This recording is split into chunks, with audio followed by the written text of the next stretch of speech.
सर्दियों की एक ठंडी रात थी। एमा देर रात काम से घर लौटी।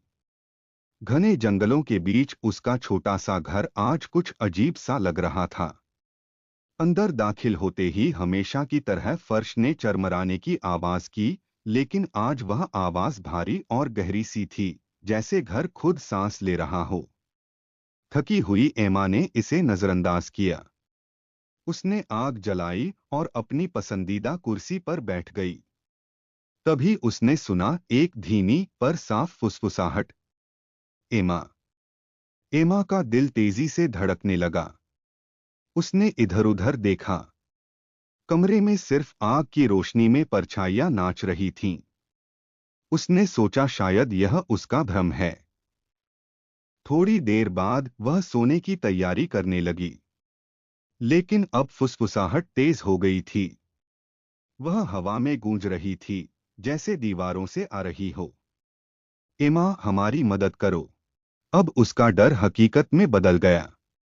वह आवाजों का पीछा करते हुए तहखाने के दरवाजे तक पहुंची। एमा ने तहखाने को हमेशा नजरअंदाज किया था। वह ठंडा, गीला और अंधेरा था। लेकिन आज जैसे कोई उसे वहां खींच रहा था। कांपते हाथों से उसने टॉर्च उठाई और सीढ़ियों से नीचे उतरने लगी। नीचे पहुंचते ही फुसफुसाहट बंद हो गई। माहौल इतना शांत था कि उसकी अपनी सांसें भी उसे भारी लगने लगीं। तभी उसने देखा, एक पुराना धूल भरा आईना दीवार के पास रखा था।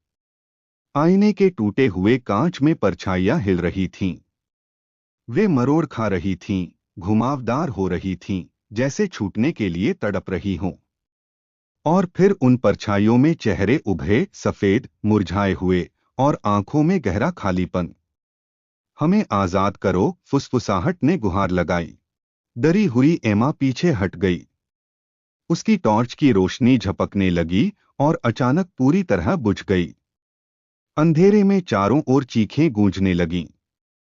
एमा ने अपनी सारी हिम्मत जुटाई और आईने को उठाकर जमीन पर जोर से पटक दिया। आईना चकनाचूर हो गया। उसके साथ ही सारी आवाजें शांत हो गईं। कुछ देर तक वहां खामोशी छाई रही।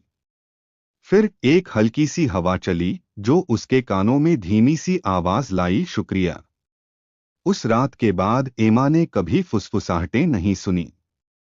लेकिन उसने यह तय कर लिया कि वह अब कभी अंधेरे में आईने के पास नहीं जाएगी।